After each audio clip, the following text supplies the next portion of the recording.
Have you ever felt? Are you listening? Damn.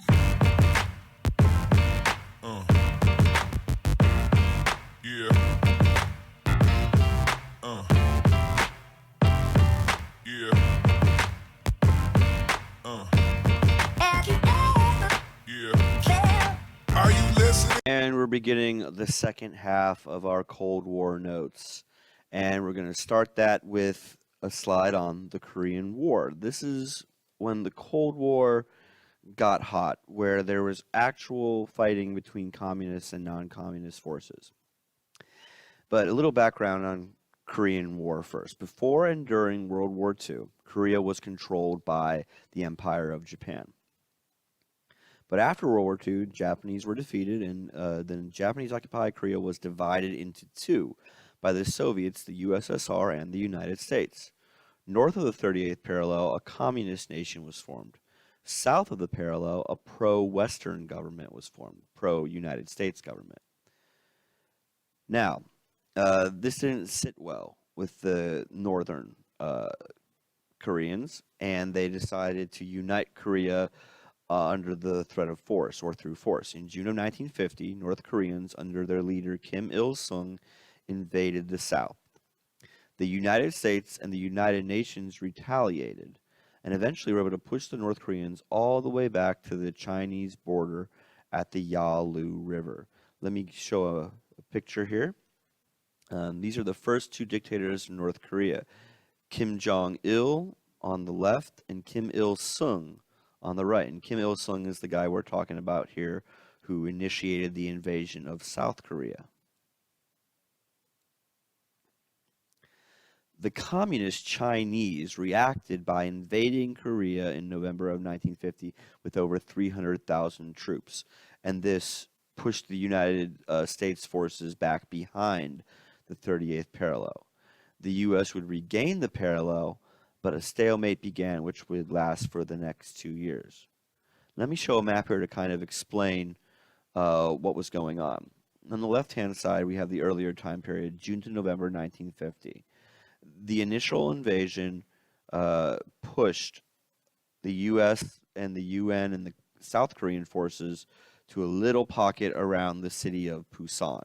Okay, then the U.S. initiated a landing and invasion at a place called Incheon on September 15th, 1950, led by Douglas MacArthur, a very famous World War II general, and they were then able to push the North Koreans back all the way to the Chinese border. And so North Korea had very little land by November of 1950.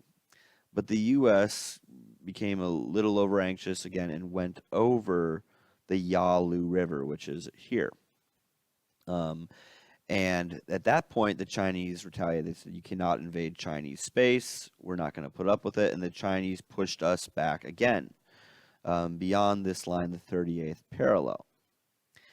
The U.S. would initiate counterattack, and we'd kind of stabilize around there, no one being able to take over any more land. And that is where it remains today.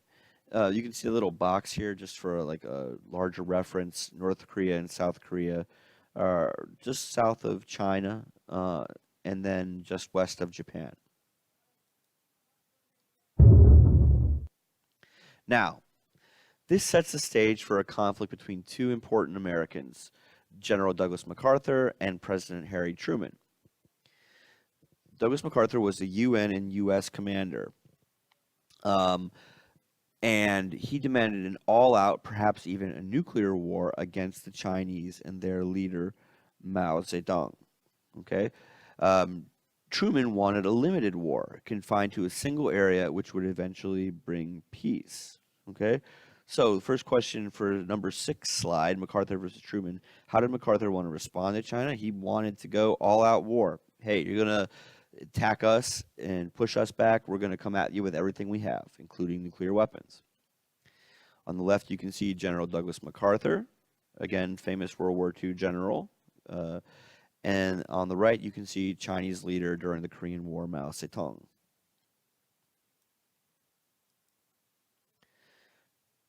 So Truman doesn't like that idea of an all-out war. He wants to have a limited war, uh, which would not expand into China.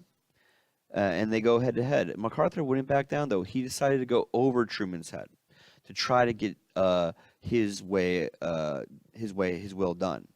He got in contact with the American press. He got in contact with Republican leaders in Congress and tried to urge them to support his views on China, and therefore put more pressure on the president.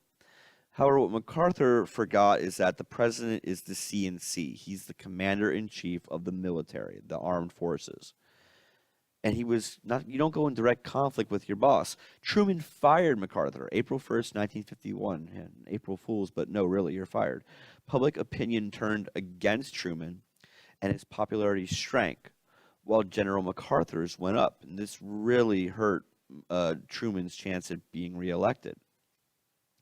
MacArthur would lose support, though, later on, as after an investigation revealed that he had been insubordinate and had really been kind of underhanded in the way he approached this disagreement. Here's a picture of MacArthur and Truman during more friendly times. No love lost between the two of them. When the MacArthur controversy died down, the USSR proposed a ceasefire in June of 1951. Over the next 2 years, negotiators on both sides would hammer out an agreement. In July of 1953, an armistice was signed at the village of Panmunjom. Now remember, an armistice is just a ceasefire. It doesn't end the war, okay? At the end of the fighting. The war is still officially going on today. We still have troops stationed in South Korea waiting for a possible attack. And tensions have increased more recently because of North Korea's new leader, Kim Jong-un, who is the grandson of Kim Il-sung. Now, what I'd like to show you here is a short video about what life is like in North Korea today. And I wanted to focus on North Korean schools. And this is from CNN. The North Korean education system is designed to turn out disciplined, devoted citizens with a heavy focus on the group over the individual, and above all else, devotion to their supreme leader. If they didn't look so young, you might not believe they're first graders. By the time they reach elementary school, Pyongyang students have typically learned their country's most sacred lesson, shedding the individualism of youth for the collectivism of North Korean society, and most importantly, loyalty to the leader. What do you want to be when you grow up? I'd like to be a journalist, she says, so I can spread the greatness of the Marshal Kim Jong-un throughout the world. You'll find the same photos of the late leaders in every classroom and every home, and the same level of discipline. Even outdoor exercise is critiqued. Classes are praised for moving in unison. These Pyongyang orphans will practice for hours until their routine is perfect. Demands are even more rigorous at the International Football School. North Korean athletes are expected to be the best in the world. All students get free uniforms provided by the state, even at the prestigious Kim Il-sung University. How much is the tuition to come to university? There's no tuition fee. It's free. Yes, it is free. There's a lot of students who would really like that, I think. I mean, all of them actually study for free. We don't even know the meaning of tuition fee. We just know it by books. The main focus at the university level is science and technology. North Korea strives to be strong and modern, but only a rare few can access the internet. Have you ever been on Facebook? Facebook? What Never is heard of Facebook. For all the discipline, there are brief moments when kids can act like kids, at least until it's time to go back to class. North Korean students are now required to finish the 12th grade, and all are eligible to apply for university, although the entrance exams are highly competitive. North Korea teaches its own version of history and current affairs. It's one of the reasons why access to the outside world here is so tightly controlled. Will Ripley, CNN, Pyongyang, North Korea. Okay. So, we'll hold off on that video for a little bit, but we'll go back to our slide. That's what it's like in North Korea today, at least from the school standpoint. Here we can see Kim Jong Un, the current leader, and former NBA star Dennis Rodman struck up a friendship over a charity, not charity, I guess like diplomatic basketball game between some U.S. Harlem Globetrotters and the North Korean national team. Reportedly, Kim Jong Un was a big fan of the 1990s Chicago Bulls, which is who Rodman played for a time.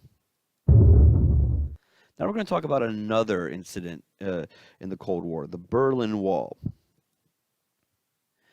And the Berlin Wall is separate from the Berlin airlift. Don't confuse the two. I want you to really understand the Berlin Wall didn't come around until much later, after the Berlin airlift, over a decade later. At a summit in Vienna, Austria, in June of 1961, U.S. President John F. Kennedy let Soviet leader Nikita Khrushchev know that he would not give up his access to West Berlin. Remember, Stalin tried to shut down West Berlin, turn it communist by, closing off all the roads and starving them out. And then the U.S. counteracted that with the Berlin airlift. But Khrushchev didn't give up. He still wanted to make West Berlin part of the communist bloc, okay, part of the Soviet Union's control. As long as West Berlin lay open under U.S. influence and its borders lay open to East Berlin and East Germany, the citizens of East Germany would flock to the West. And this departure of refugees showed the failure of communism, and it hurt the economy of East Germany. The Soviet Union was always praising communism and saying how great it was. But if it was so great, why would people want to leave East Germany to go to West Germany? And then that's bad because you lose taxes and tax base, and you can't get, you have less professionals. Doctors would want to go to the West. Scientists would want to go to the West too. So this is a really big problem for the Soviet Union. It's really a public relations problem. It makes the Soviet Union look bad. Here's a picture again of East and West Berlin, and where the Berlin Wall eventually would go up. So that is Khrushchev's answer to this problem. Khrushchev would end the crisis by building a huge wall on August 13th, 1961, and this wall surrounded West Berlin and stopped the refugees, at least in part. It divided the East and West all up until 1989, okay, almost 30 years, when East Germany fell. Here's a picture, a visual layout of the Berlin Wall. And you can see buildings of East Berlin here. And then you have a short distance between that and barbed wire. You have lights on a lighted track, okay, where patrols would walk with dogs and guns. Then you have a barrier, almost like a tank barrier. And then you have the wall itself. And then you have the other side, West Berlin. And, of course, the West Berlin side would have all the graffiti placed upon it. That's just our bell. Now, here is the picture of the end of the separation of Berlin. This is the Brandenburg Gate in Berlin in 1989 at the fall of the Berlin Wall. Again, this would be a fixture of Berlin for decades, and people grew up thinking that there would never be reunification between the two countries and between the two cities, East Berlin and West Berlin. But there was, thankfully.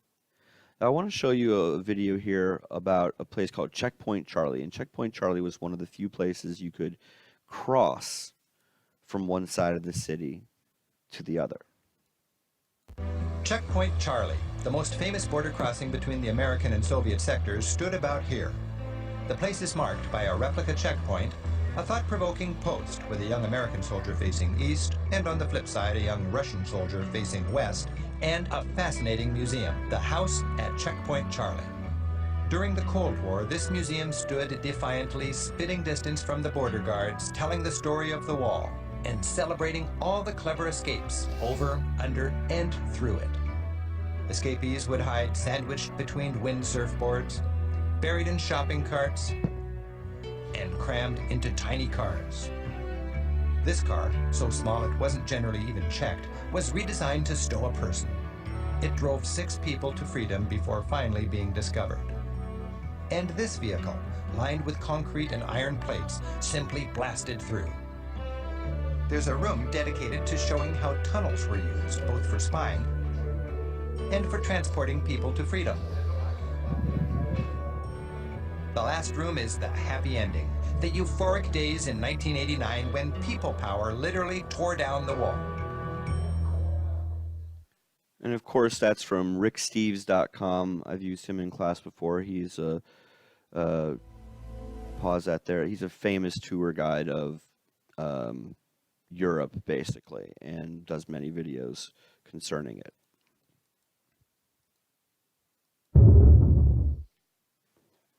Now, going to another incident in the Cold War, where it wasn't quite a hot war, wasn't like the Korean War, but if it had gone hot, so to speak, it could have meant the end of civilization as we know it, and I'm not kidding there.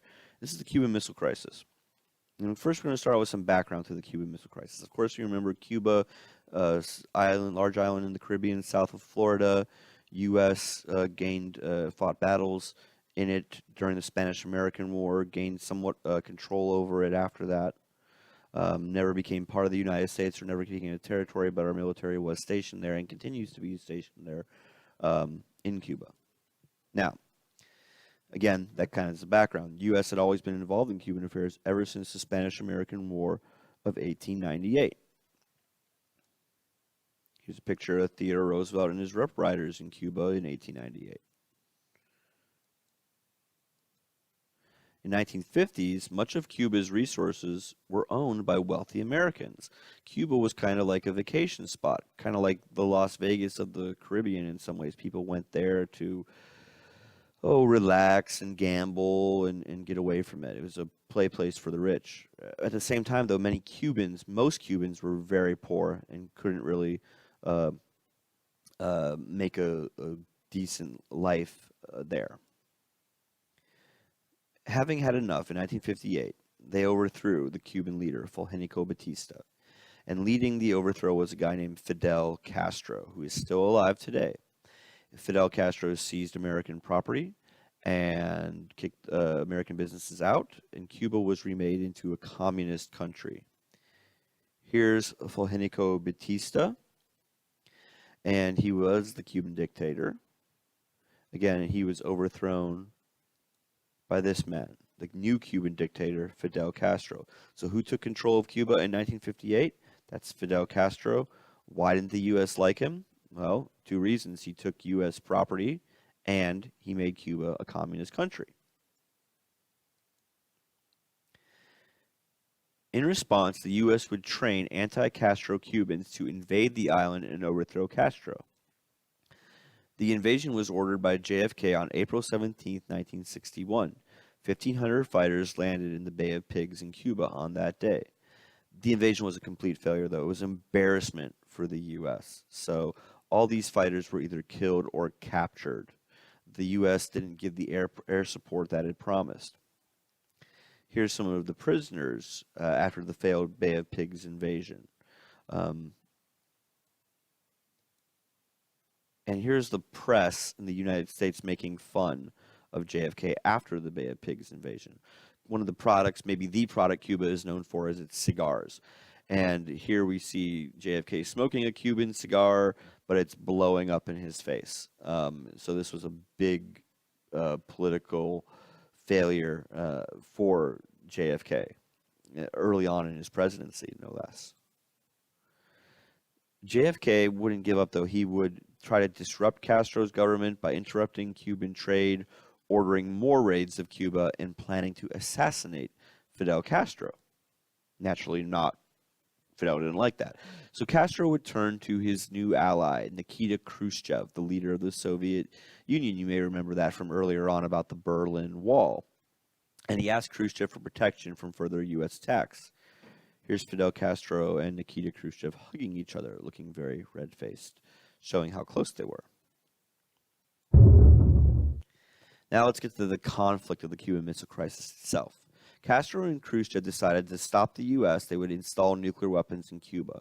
And the U.S. discovered this on October 14, 1962. Here's a reconnaissance photo of Cuba, or not a map of Cuba, and you can see where we had identified different jet fighter fields and surface-to-air missile sites and naval ports and military installations. Furthermore, here's some pictures we had taken from our spy planes, and we were able to get pictures of the missiles being unloaded and being set up. And this was very scary for people in the United States because it meant that the Soviets could launch nuclear missiles against almost any target in the United States, except for maybe Washington. JFK responded to this with a naval blockade on Cuba. No Soviet ships would be allowed to get through until the missile building stopped. And JFK announced this on October 22nd on TV. Here's a picture of Americans watching the announcement about Cuba. And, very serious looks on their faces. By October 24th, the blockade was in place, and the U.S. military was on alert. For the next 2 days, there was a tense standoff between the Soviet freighters coming in, and what we don't know, there was actually submarines there too, and also the U.S. Navy that was blockading Cuba.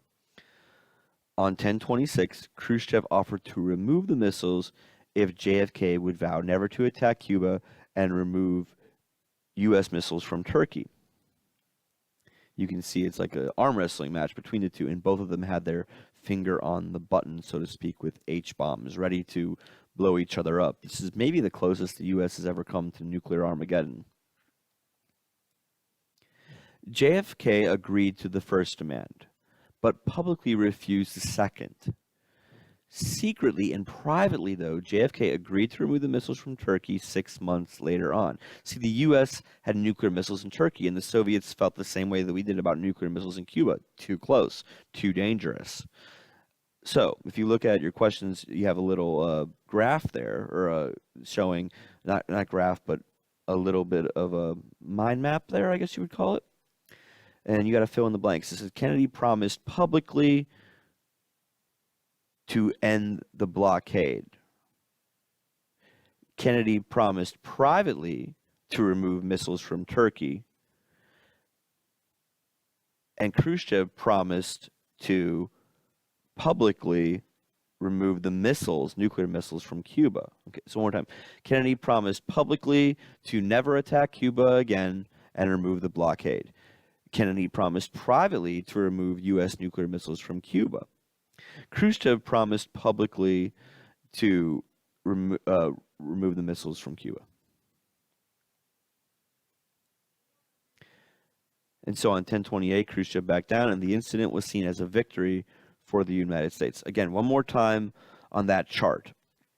Kennedy promised publicly never to attack Cuba and end the blockade. Kennedy promised privately to remove U.S. nuclear missiles from Turkey. And Khrushchev promised publicly to remove Soviet missiles from Cuba. Now we're getting into maybe the most, backbreaking conflict of the Cold War, the Vietnam War. And we're going to need a lot of background on this so you can understand what was going on. The Vietnam War had its roots in World War II. During World War II, the French surrendered Vietnam to the Japanese. After Japan was defeated, France expected that the territory would be returned to them, but the Vietnamese had other ideas. Here you can see a map of French Indochina. French territory before World War II can be seen in gray above. And so the French controlled 3 major countries in Southeast Asia, or Indochina: Vietnam, Laos, and Cambodia. The Vietnamese, though, overthrew the French. Led by communist Ho Chi Minh, the Vietnamese rebelled against French rule in 1946 after World War II. By 1954, the Vietnamese had defeated the French, ending it with their takeover of the French stronghold of Dien Bien Phu. U.S. Presidents Harry Truman and Dwight Eisenhower sent aid to the French during the fight, but it didn't really help. And here's a picture of the communist leader Ho Chi Minh. The Geneva Accords of July 1954, this is like a peace conference between North Vietnam, the Vietnamese and the French, would dictate the peace between France and Vietnam. Vietnam would be split along the 17th parallel, much like Korea would be split along the 38th parallel, with North Vietnam being controlled by the communists and Ho Chi Minh, and South Vietnam being controlled by the anti-communist Ngo Dinh Diem. The two countries would be united by elections in 1956. So, number 1, who became the leader of North Vietnam? Ho Chi Minh. Number 2, who became the leader of South Vietnam? Ngo Dinh Diem. And here you can see a little map here showing how it was divided. North and South Vietnam. The capital of North Vietnam was Hanoi. The capital of South Vietnam was Saigon. The U.S. would not allow that to happen, though. U.S. officials feared that if Vietnam fell to communists, the rest of the area, Cambodia and Laos, that would do the same. And this was known as the domino theory. The domino theory is the belief that if one country falls to communists, the rest in that area would do the same. Again, the domino theory is that if one country falls to communism, the rest of the area would do the same. But Ngo Dinh Diem refused to hold elections, and the U.S. backed him on this because, again, they were afraid that Ho Chi Minh was more popular and that he would win the election and that all of Vietnam would become communist. The U.S. would increase its support for Diem in South Vietnam, giving both financial and military support, and the U.S. became more and more entangled in Vietnam's business. Here's the anti-communist leader, Ngo Dinh Diem. 3. Well, that's the end of the second part of our Cold War Notes Abroad. And if you want to get to the third part, my daughter Emiliana here, she's going to tell you what you need to do. What do they need to do to get to the third part? Click the comments down below. Okay, click the comments down below or click the link on the screen here. And if you haven't done so, let's tell them to subscribe. Say subscribe. Subscribe. All right, thanks a lot, guys. We'll see you later. Bye-bye. Bye. Bye.